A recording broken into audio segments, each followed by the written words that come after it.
In the dead silence of midnight, when even the wind seemed afraid to breathe, Alara would sit by the window of their tiny wooden bahay in the mountains, staring into the dark trees beyond. Sa mata niya, may lungkot na parang tagos hanggang kaluluwa. Ever since she was 7 years old, she had been having dreams.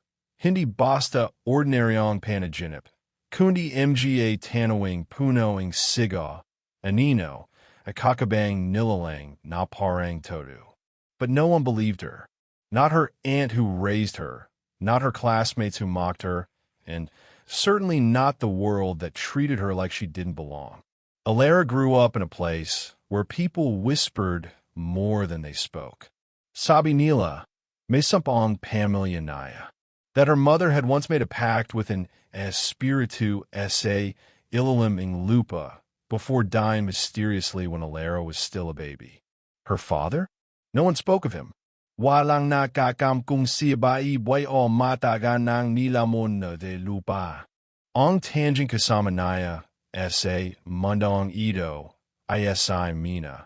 Her only friend since childhood, someone who believed in her when no one else did.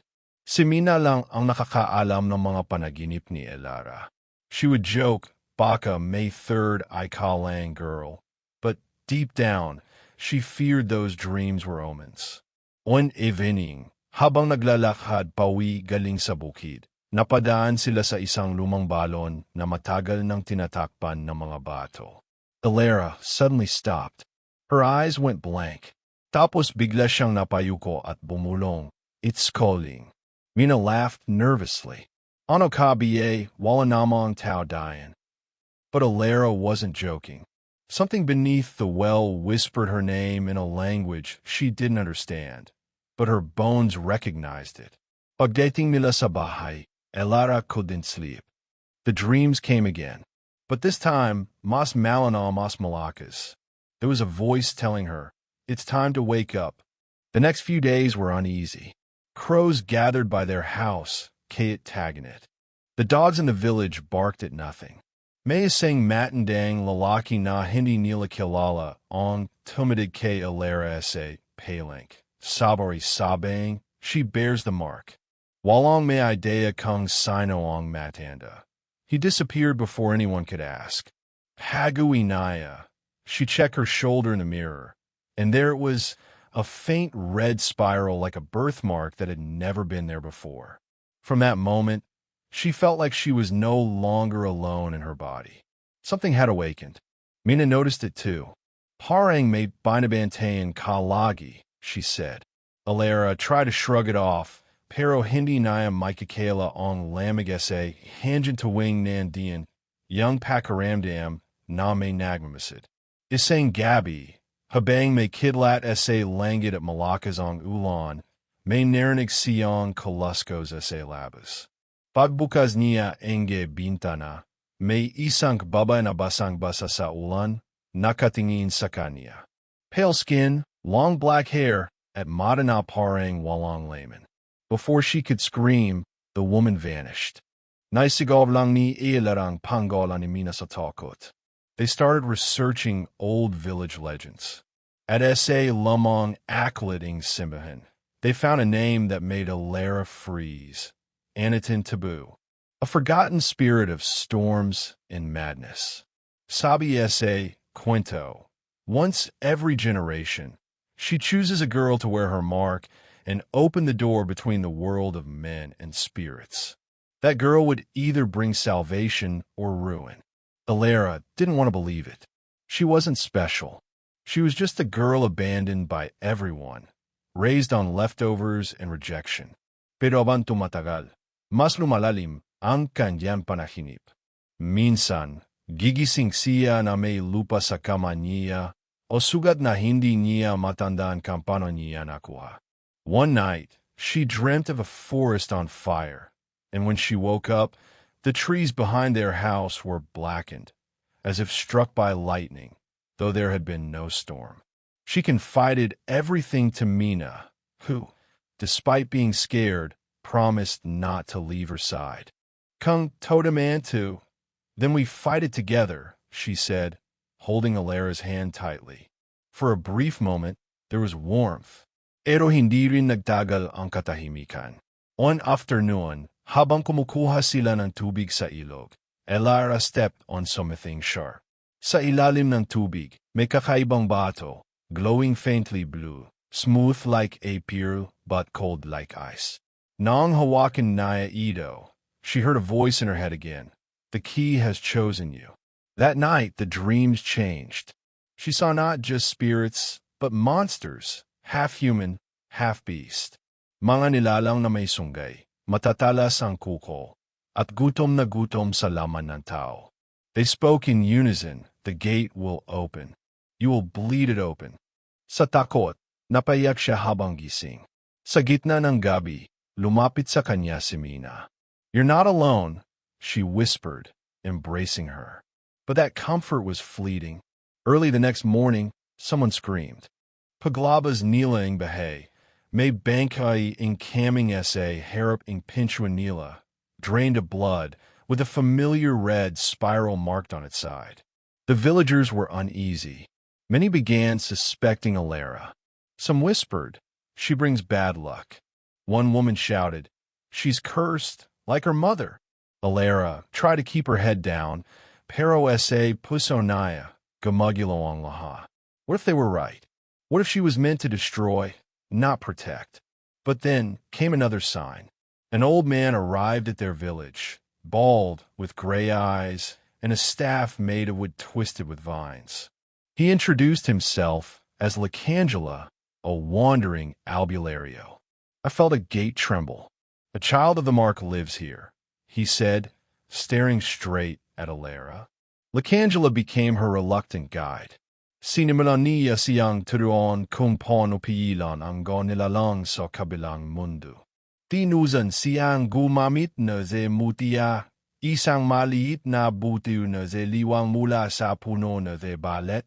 This will not save you, he said, but it might delay your doom. Alera trained at night, silently, away from the village. But the shadows were growing bolder. More animals disappeared. Children cried in their sleep, claiming to see a woman with no face watching them. One night, Lacangela looked grave. You need to choose soon. The gate is almost open. Alera didn't know what that meant. Choose what? She was just a girl, broken and afraid. And then the night came. The sky turned red. Dogs howled. And from the forest, hundreds of eyes opened. A shadow whispered from behind her. You were never meant to be saved. After that night, when the sky turned red and the forest opened its many eyes, the village changed. It wasn't just fear anymore. It was silence. A kind of heavy, choking silence that clung to people's skin. Alera felt it even in the way her aunt, Aling Sable, avoided her gaze during breakfast. Even Mina, though loyal, had started hesitating to walk too close. The villagers didn't say it aloud, but Alera felt it with every glance, every quiet retreat when she passed. She's the cause. In the days that followed, Lacangela stayed in their home. He slept by the fire, rarely resting, always listening. Sabinaya, the red sky was only the beginning. You come from a bloodline marked by the old spirits, he said. Not cursed, but chosen. Though sometimes the difference is very small. Alera asked him about her mother. Lacangela's face hardened. Your mother, Aurelia, she was gifted, like you, but she feared it. She tried to run, and when she couldn't escape, she bargained. That word echoed, bargained. Alera felt the chill of it crawl under her skin. With who? She whispered. Lacangela paused, then answered, with something older than even the Aswangs. Something buried beneath the roots of the mountain. Your mother traded her own safety for yours. She made a deal to delay the awakening until you turned 16. Now that time has ended. Alera felt betrayed.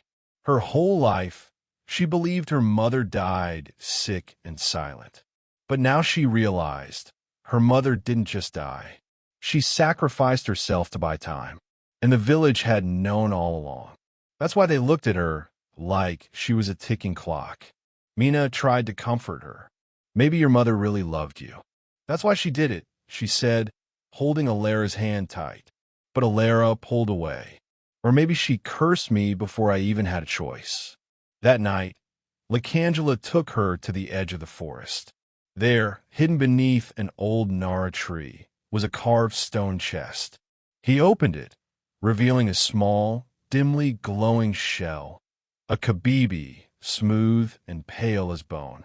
"This is your mother's," he said, "a vessel of power passed down to protect those born with the mark. This is your mutia. It connects you to the spirits, but also to the truth." Alara held it. It pulsed in her palm, faintly warm. And just like that, she saw visions. Her mother kneeling before a dark figure, offering a drop of blood, the door between worlds, cracked open and weeping shadows, and herself screaming as hands reached from below. She dropped the mutia, gasping.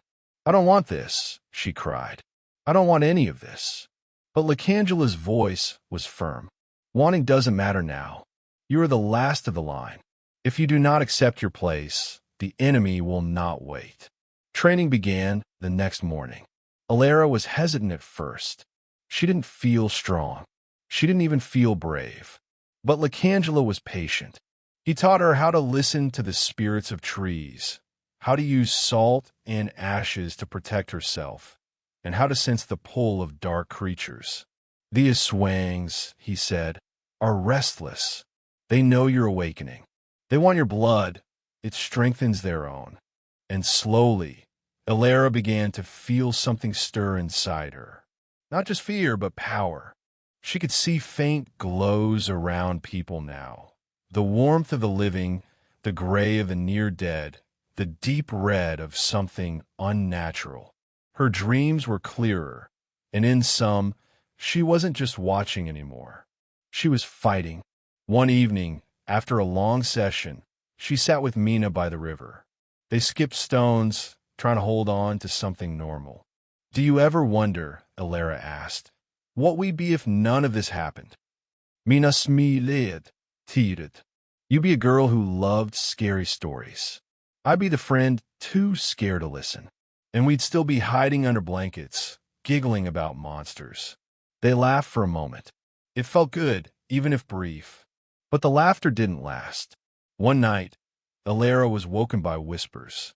Not from outside, but from inside her own chest. The mutia under her pillow pulsed again. She followed the whisper out of the house, into the woods, deeper than she had ever gone. And there, near the ruins of an old chapel, she found a man, or something that looked like one. He stood unnaturally still, his eyes too black, his smile too wide. "So you're the girl," he said, voice low and oily. "The one they've been hiding." Alara stepped back, reaching for the salt pouch Lacangela gave her. But the figure chuckled. "You smell like her, just like your mother. She screamed when I touched her. Will you scream too?" Before he could move, a burst of light erupted behind Alara. Lacangela, staff in hand, slammed it against the earth, and the figure hissed like boiling water. It vanished into the dark with a final whisper. Soon, back at home, Lacangela looked grave. That was one of the night watchers. They served the gatekeeper, the one your mother made the pact with. "They're testing you."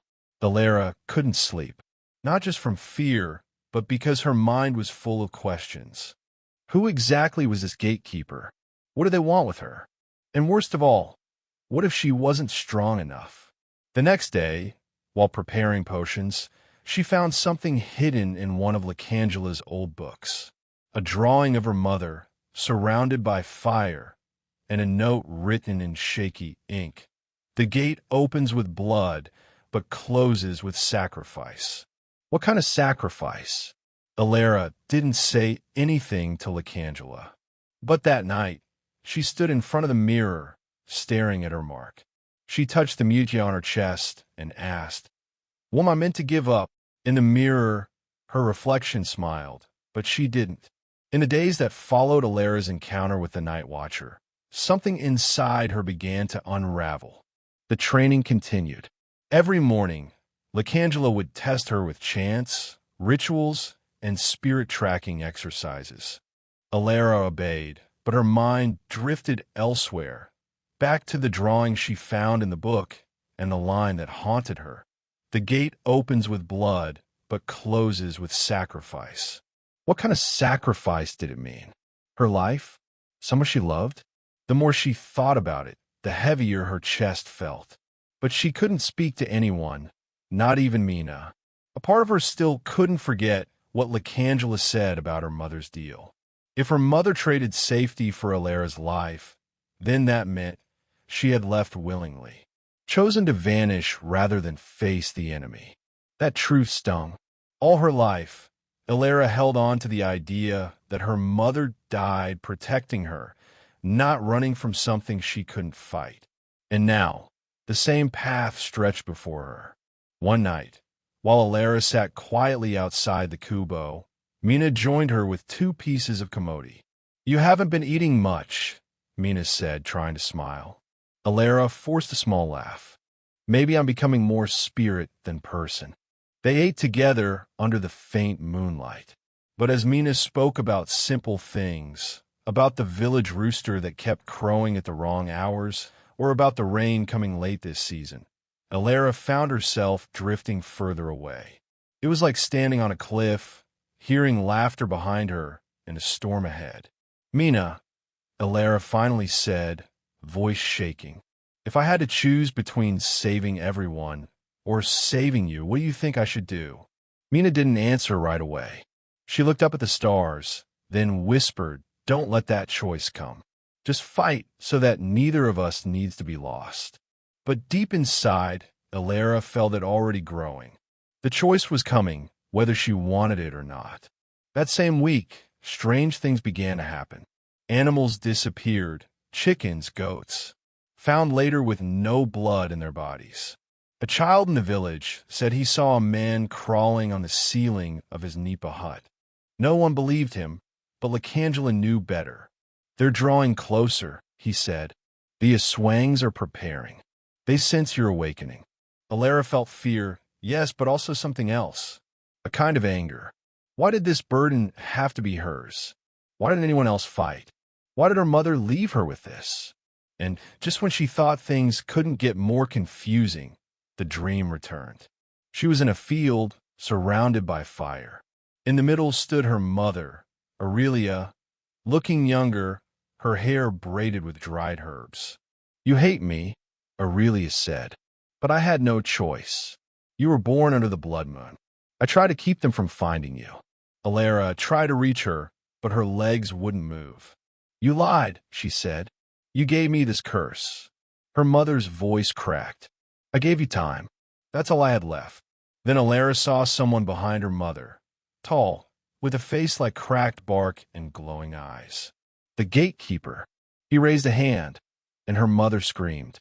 Alara woke up gasping, the mutya on her chest burning hot. Lacangela rushed in, chanting words to calm her spirit. But even as she recovered, something inside her shifted. She knew now. The enemy wasn't just the Aswangs. It was that thing beyond the gate. The gatekeeper. And the mutya, it wasn't just for protection. It was the key. She didn't tell Lacangela. She wanted to, but fear kept her silent. Instead, she wandered alone through the woods, hoping for answers. One day, she reached the old river where her mother once bathed, according to the villagers. There, beneath the rushing current, Alara saw a shadow move, swift but clear. She reached into the water, and her hand closed around a strange, blackened rock. When she lifted it, the water turned cold. The air grew heavy. From behind her, a soft voice spoke. "You found the Heartstone." Alara turned and saw a figure standing between trees. It was not human. Its skin was like water, shifting with each movement. Its eyes were kind but distant. "I am Agni, spirit of the stream," it said. "I once knew your mother." Alara stepped closer, clutching the stone. "Is this part of the curse?" Agni shook its head. "No, it's part of the weapon. The Heartstone strengthens the soul of its bearer, but only if that soul remains whole. If you lose yourself, it will crack. Alara looked down at the stone. It pulsed like a heartbeat. Agni continued. The gatekeeper feeds on broken bloodlines, on bitterness. You must remember who you are, even when the pain tries to define you. Before she could ask more, Agni faded into mist. And again, she was alone. That night, she returned to the village to find chaos. 2 villagers had gone missing. One of them was a young girl. Her family was screaming, and the air smelled of copper. Alara knew it was starting. She told Lakangela everything. The dream, the gatekeeper, the Heartstone. For once, even Lakangela looked uncertain. If you hold the key, then they'll stop at nothing, he said. But they will also fear you. We must make them believe you're already stronger than them. He began to teach her more dangerous magic. Blood sigils, spirit binding, the kind of knowledge her mother once ran from. Alara trained day and night, her hands blistered from herbs, her mind heavy with chants. Mina watched with growing worry. You're changing, she said one morning. Your eyes, they're darker. Alara smiled, but it didn't reach her heart. I'm just tired. But she knew the truth. The more she trained, the more she felt like a stranger inside her own body. The power that grew in her wasn't gentle. It burned. It demanded. One night, as she stood under the trees, clutching the Heartstone and Mutya, she heard footsteps behind her. She turned, expecting Lakangela. But it was her father, or at least it looked like him. Alara froze. Her father had died when she was 5. He smiled gently. Alara, Anik, you're not alone. She backed away. No, you're not real. But he stepped closer, his voice smooth. I came to help you. They lied to you. Your mother, Lakangela, even your friend. Alara clutched the Mutya tight. The air turned cold. The figure grinned, and his mouth stretched too wide. Alara stood frozen in the middle of the woods, clutching the Mutya as the figure that wore her father's face grinned wider than humanly possible. His eyes, once warm in her memories, were now empty, black holes that seemed to swallow light. She stepped back slowly, her breath shaky. The Mutya on her chest began to glow faintly. That was the only reason she didn't collapse. Then the figure spoke again, but the voice was no longer her father's. It was layered, twisted, like 10 people speaking at once from inside a deep, hollow cave. You can't stop it, Anik. Even your mother tried. Even she failed. With one final grin, the false father dissolved into a cloud of ash and disappeared with the wind. Alara didn't move for a while. Her knees were weak, her heart loud inside her chest. The cold that surrounded her wasn't from the air. It was from something ancient, something watching. She ran back to the village. When she arrived, Mina was already waiting by the edge of the bamboo fence, her face pale. They're coming, she said simply. Alara nodded. They're already here. From that night on, everything started to spiral faster. Strange sounds echoed from the forest every hour. Chickens refused to leave their cages. Dogs howled at shadows, then disappeared without a trace. An elder woman was found wandering near the river, eyes blank, mumbling names that no one recognized. Lakangela gathered the few people who still believed in the old ways. We don't have much time, he said. The enemy is summoning a blood eclipse. When the moon turns red, they'll break the barrier between worlds. Alara listened, but her mind was elsewhere. The face of her fake father still haunted her. Was that the gatekeeper trying to trick her? Or was it something worse? Something inside her? Waking up, that doubt began to grow like poison. At night, she dreamed of fire, a forest in flames, a girl screaming with her arms bound by vines. The vines looked like veins, like they were alive. When she told Lakangela about it, he grew quiet. The curse is not just around you, he said. It's inside you. She didn't want to believe it, but deep down she knew it was true. Her mother had warned her. The Heartstone would only protect her if her spirit stayed whole. But how could she stay whole when she was already breaking? Mina noticed the change. "You don't smile anymore," she said one morning, "even when I make jokes." Alara tried to laugh, but failed. "What if I become like them?" she asked softly. "What if one day I wake up and I'm not me anymore?" Mina placed a hand on her shoulder. "Then I'll be here to remind you." It was a small comfort, but it helped for now. Lacangela began training them both for the final battle. He taught them how to create salt barriers, how to use dried herbs mixed with blood to seal portals. Alara learned to summon spirits of light, though each time she did, it drained her more and more. One afternoon, while collecting batwan leaves in the deeper part of the forest, they stumbled across something terrifying. A tree, no, more like a husk of one, stood alone, blackened and twisted as if struck by lightning. But from its roots spilled bones. Dozens of them. Human, animal, maybe something in between. Alara bent down and saw markings burned into the bark. It was the sigil of the gatekeeper. Mina backed away, clutching her scarf.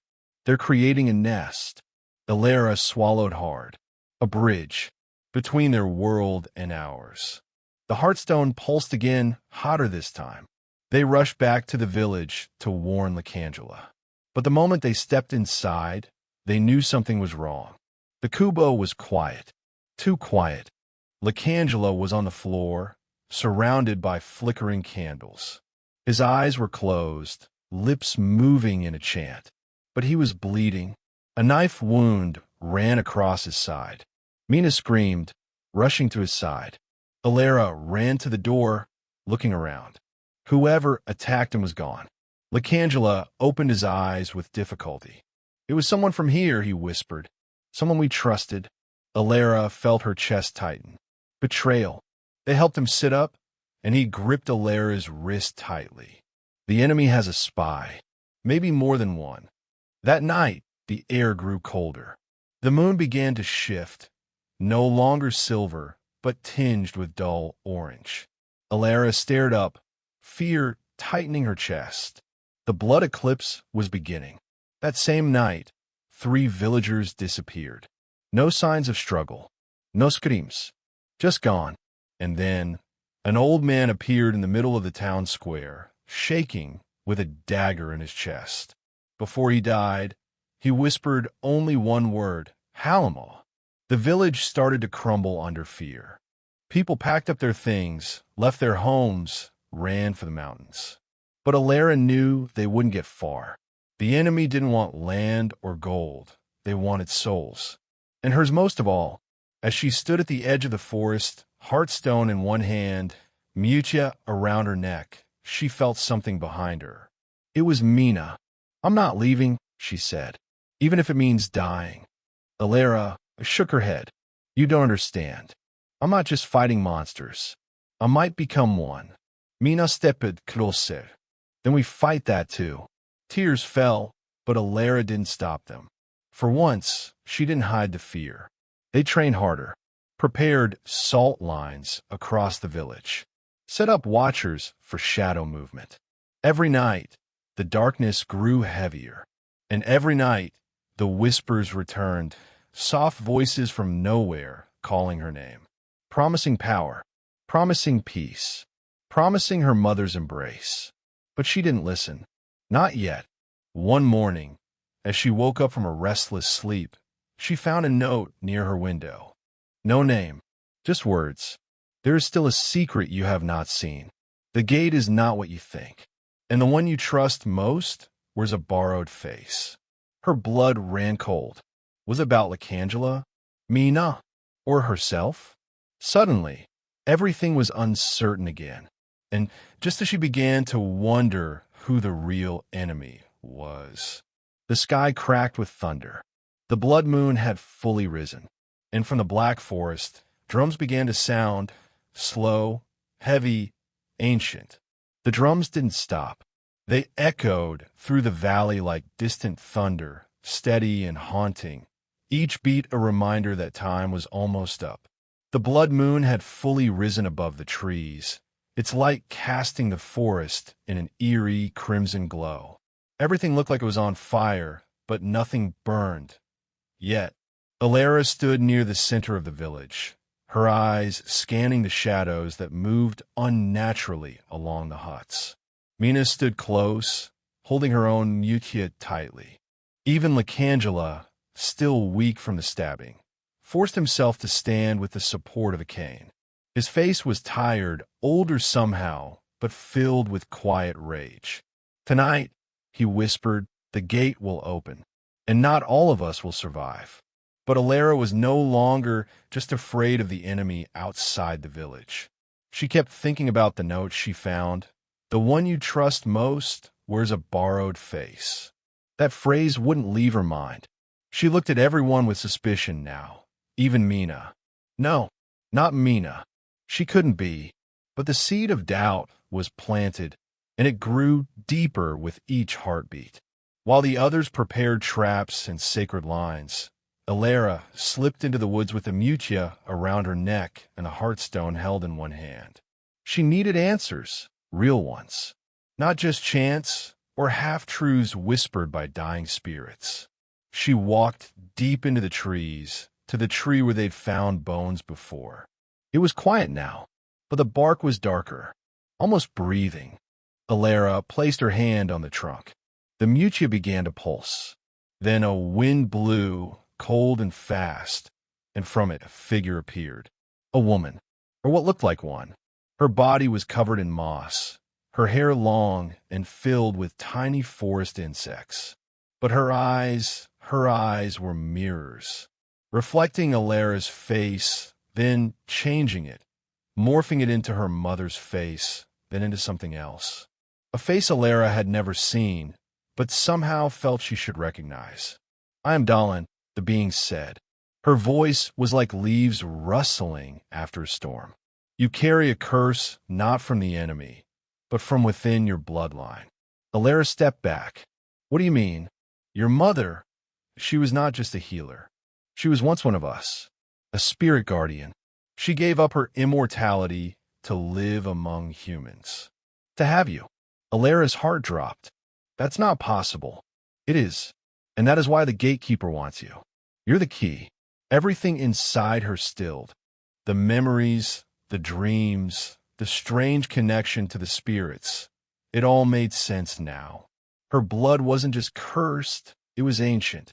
Dahlin stepped forward. "But the truth is heavier still. Someone close to you was tasked to watch you, to betray you at the right time." Alara's breath caught. "Who?" But Dahlin didn't answer. She simply pointed to the heartstone. "You must choose. That stone will protect your soul, or unleash it." Before Alara could ask more, Dahlin faded into mist. She returned to the village, her mind spinning. The sky was darker, but the drums were louder. Shadows crept closer from the trees. Figures watched from the distance, tall, thin, hunched. They didn't attack yet. They were waiting. Lacangelo was at the altar, marking the ground with ash and herbs. Mina stood beside him, lighting candles. Everything looked normal, but Alara's stomach twisted. She watched them quietly, trying to feel for anything strange. Then she saw it. Mina's mutia. It wasn't glowing. Alara's heart pounded. Could it be fake? She moved closer, casually pretending to help. "Mina," she said softly, "where did you get your mutia again?" "Mina smiled." "From Lacangela? Remember?" But her eyes flicked just slightly. A moment too long. Alara stepped back. That's when Lacangela collapsed. His cane hit the ground with a loud crack, and he groaned, clutching his chest. Alara rushed to him, but Mina didn't move. She just watched. And that's when Alara saw it. Just for a second. Mina's eyes. Too black. Too deep. "Mina, spirit. What did you do?" Mina smiled, her lips curling unnaturally. "You trusted me. That was your first mistake." Alara backed away, dragging Lacangela. But Mina stepped forward, her body shifting. Bones cracked.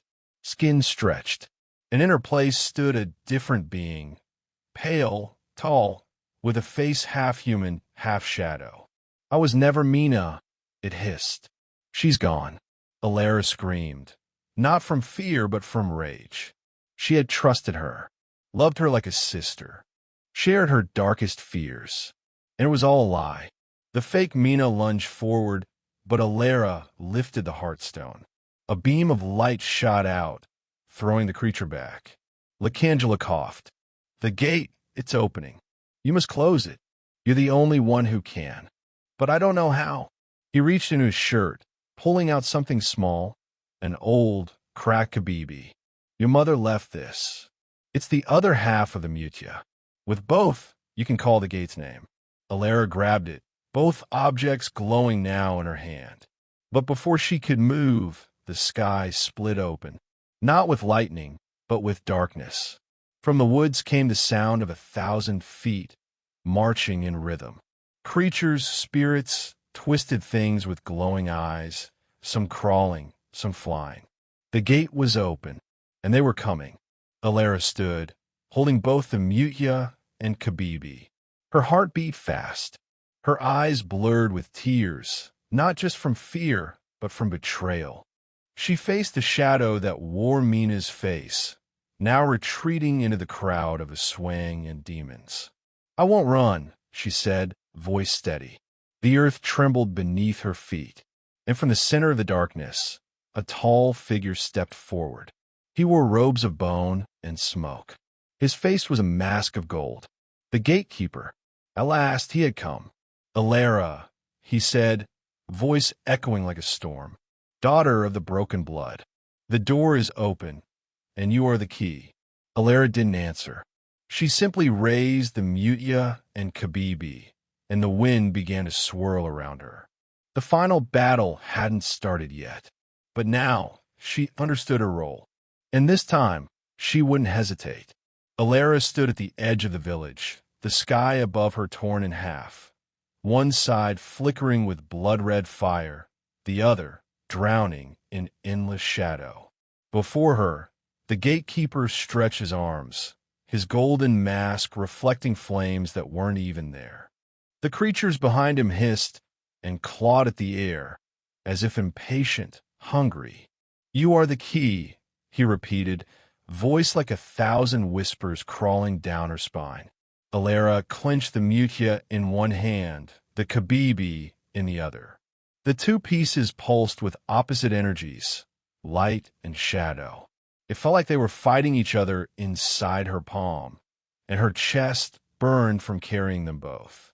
Behind her, what was left of the villagers, just a few brave souls, including the weakened Lacangela, watched with hollowed eyes. The rest were gone, taken, turned, or worse. The wind began to spin in circles like a storm about to descend. Trees bent, the soil cracked, the air turned cold as death. Then, something unexpected happened. Mina's voice, not the monster that had worn her face, but her real voice. It came from inside the gatekeeper's army. "Alara, help me." Alara's heart twisted. She looked closer and saw her. Mina, bound in thick roots, hidden behind the lines of a swang and twisted spirits. Her body was bruised, her face pale, but her eyes, her real eyes, shone through. She was alive, and Alara had almost destroyed her. The monster had taken her skin, her voice, her place. The gatekeeper noticed where Alara was looking and let out a cold laugh. "Yes, she lives. For now. But if you fight, she dies first." It was a trap, a cruel one. Alara could feel her hands shaking. She wanted to scream, to cry, to run toward her, but the weight of the mutia and kabibi anchored her. This was her choice. Use the sacred items to seal the gate, or risk everything for one friend.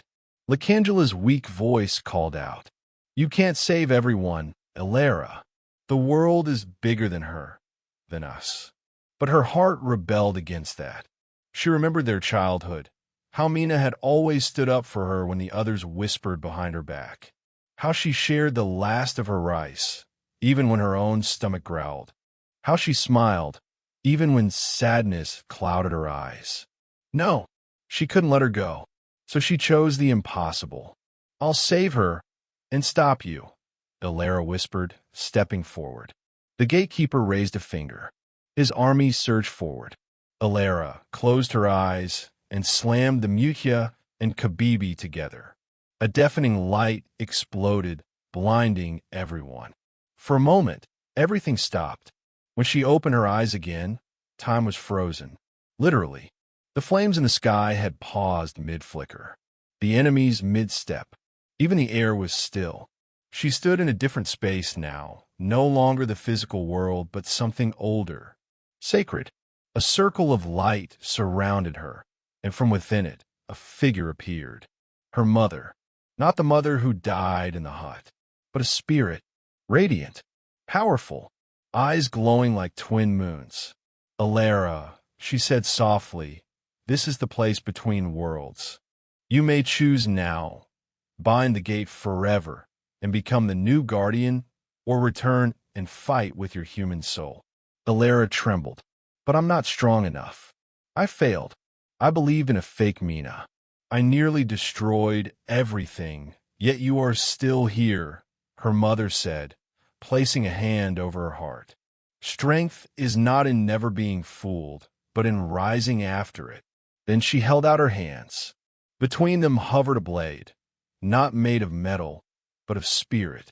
The blade of binding, her mother whispered. Use it and finish this.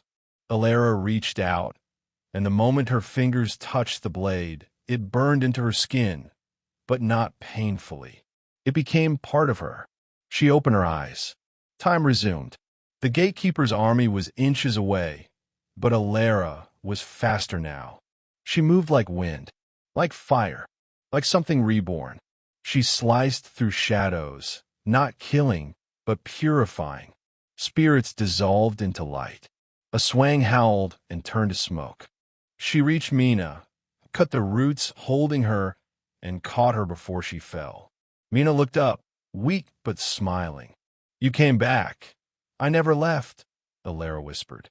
The gatekeeper screamed in fury, raising both arms. The sky cracked louder. From the center of the gate, something massive began to crawl out, an ancient being, all teeth and limbs, a true horror from the other side. Ilera turned to face it, the blade of binding in one hand, the Mukhya and Kabibi in the other. She called out a name she didn't know she knew, an old, forbidden word passed down through blood. The creature froze. The gate trembled, and Ilera plunged the blade into the ground. Light erupted like a star dying. The gate shrieked. The gatekeeper lunged, but it was too late. With a sound like thunder cracking through bone, the gate collapsed in on itself, pulling every creature, every shadow, even the gatekeeper back into its void. The light faded. Silence followed. Real silence. Then birds. Real ones. The sky cleared, revealing stars. Ilera knelt, exhausted. Her arms shook. Her vision blurred. Mina crawled beside her, placing a hand over her shoulder. It's over, she said. But Ilera shook her head. No, it's changed, but not over. Behind them, Licangelo approached. He was smiling, sadly. You did it, he said. But there is always a price. Ilera looked at him, confused, then saw her hand. The blade was still there, but now it had carved itself into her skin. She was the guardian now, bound to the gate. Her freedom gone. Mina realized it too. You can't leave this place now, can you? Ilera nodded slowly. The gate was sealed, but someone had to watch it. That someone was her. Mina's eyes filled with tears. Then I'll stay too. Ilera shook her head. No, you live. You remember. You warn the others. A breeze passed through the trees. Ilera stood. Behind her, the forest began to change. Old trees grew taller, glowing faintly. Spirits whispered from the leaves, but now they were calm. The gate was hidden, but always there. And now it had a watcher. As Mina and the villagers returned to rebuild, Alara remained in the woods. Half guardian, half girl, bound to the earth, bound to protect. And far, far below the soil, something stirred. Not the gate, but something left behind. A tiny crack in the stone. A whisper. One day, she will need to choose again. The forest was quieter now. Not silent, but peaceful. The way nature sounds after a heavy storm. Birds began to return. The air smelled of wet earth and broken branches, but underneath it all life. Alara stood alone under the old bolete tree. The ancient roots curled around the base of the sealed gate. She could still feel the pulse of it deep underground, like a sleeping heart that could wake again. But for now it was quiet, bound. Her arms ached. The blade that had become part of her glowed faintly under her skin, like thin cracks of starlight down her forearm. She touched the mark gently. There was no pain, only weight. A reminder. A new day was breaking. Pale light stretched over the mountains, touching the tops of trees. Alara watched it in silence, remembering the nights she used to sit outside the broken hut where she grew up, wishing for light like this. Not just sunlight, but hope. Now she had it, but it had cost her everything. Behind her, footsteps on dry leaves. Mina. She was carrying a bundle wrapped in cloth, rice, dried fish, and a flask of water. I brought food, Mina said quietly, setting it down beside a large stone. I wasn't sure if you still needed it. Alara gave a tired smile. Guardians still get hungry, I guess. Mina didn't laugh. She only looked at her friend with a deep, almost painful tenderness. You shouldn't have had to do this alone. I'm not alone, Alara said. You're still here. They sat together for a moment. No words, just breath and memory. Mina looked around the forest. People are returning to the village. They're planting again. The children are playing without fear. She paused. You did that. No, Alara replied. We all did, even the ones who didn't make it. She thought of Lacangela, who had vanished after the battle, leaving only his staff behind. Some said he had gone to another realm to guide other guardians. Others whispered he had finally found peace. Either way, Alara missed him. She also thought of her mother, her spirit, now gone, leaving behind only wisdom and a name whispered in wind. And she remembered the pain of betrayal, of doubt, of almost losing Mina. Mina stood slowly. I should go. The villagers are rebuilding the school today. I told them you'd watch over us from here. I will, Alara said. Always. Mina hesitated, then reached into her satchel and pulled out something wrapped in red cloth. A necklace. Simple, wooden, but carved with the symbol of their family. An old design that Mina's father used to paint on doors to keep spirits away. I want you to have this, Mina whispered, so you remember where you came from, who you are. Alara took it with both hands, her eyes stinging. Thank you. Mina walked away, but before she disappeared, she turned back one last time. Promise me something. What? If the gate ever calls again and tries to take you, remember that you are more than a weapon. You are Alara. You're my best friend. Alara nodded. I promise. And then Mina was gone.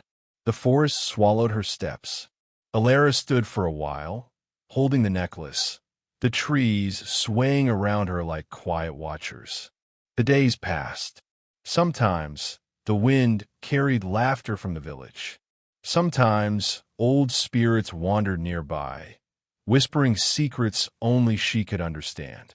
She started to recognize them. Souls of animals, old spirits of trees, even small forgotten gods who now respected her space. And sometimes the ground would hum, a reminder that the gate was not gone, only sealed. But Alara had changed. She learned to speak with spirits. She began to draw symbols in the dirt that kept nightmares away. She planted herbs near the tree, banaba, lagundi, and old vines that could heal. She wasn't just a guardian anymore. She was becoming a guide, a protector. a balance. One night, when the moon was full and red, the wind shifted cold again. She felt something old stirring beneath her feet. She stood ready, hand over her blade mark. But it wasn't the gate. It was something else. A whisper from beyond the forest. Not a threat, but a calling. A distant voice saying, "There are more gates." That was when she knew. This story, her story, was only one of many. She was not the first guardian. She would not be the last. But she was this village's protector. And she would make sure no child would ever have to grow up afraid again. The next morning, she carved a message into the old Belit's trunk. Just a few words, meant for any traveler or lost soul who stumbled upon the tree. Here lives Alara, the girl who was broken, burned, and forgotten, but who rose to guard the shadows. You are safe now. Years passed. The forest grew denser, wilder, but peaceful. Some people began to forget the battles, the horrors, the gate. But stories remained. Old women whispered about the girl in the woods. Children dared each other to visit the Belit, only to come back with flowers braided in their hair or a sudden feeling of peace. And sometimes, when the wind was just right, a soft song would echo through the trees. No voice, just music. Like memory. Mina grew older, married, had a daughter.